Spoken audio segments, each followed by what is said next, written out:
For example నా గురించి చెప్పాలంటే మా ఫాదర్ ఆర్టీసీ డ్రైవర్, 4,000 రూపాయల జీతం, ఎక్కడో ఒక చిన్న పల్లెటూరు ప్రకాశం డిస్టిక్లో.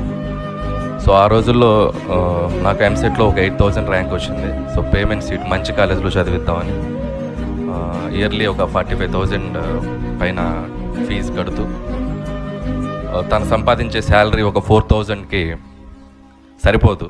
అంటే నా మంత్లీ ఎక్స్పెన్సెస్ అయినా, కాలేజ్ ఫీజులు అయినా సరే, లోన్లని ఇవన్నీ కష్టపడుతూ పగలంతా, అంటే మార్నింగ్ ఒక 4కి వెళ్ళేవాడు మా ఫాదరు.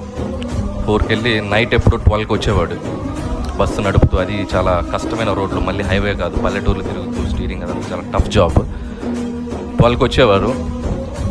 అయినా కూడా పక్క విలేజ్లో, ఇంకో విలేజ్లో కేబుల్ నెట్వర్క్ అని, అప్పుడు మనకి ఇంకా ఈ ఎయిర్టెల్ డిష్లు ఇవి రాలా, కేబుల్ నెట్వర్క్ నడిపేవాడు.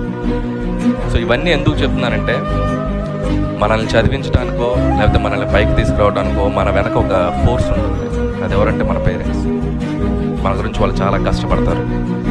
సో ఆ కష్టం మనకు తెలిసిన ప్రతి క్షణం మన జీవితంలో ఎప్పుడు తప్పు చేయం, తప్పు రూట్లో వెళ్ళాం. సో అది ఇప్పటికీ నాకు గుర్తుంది.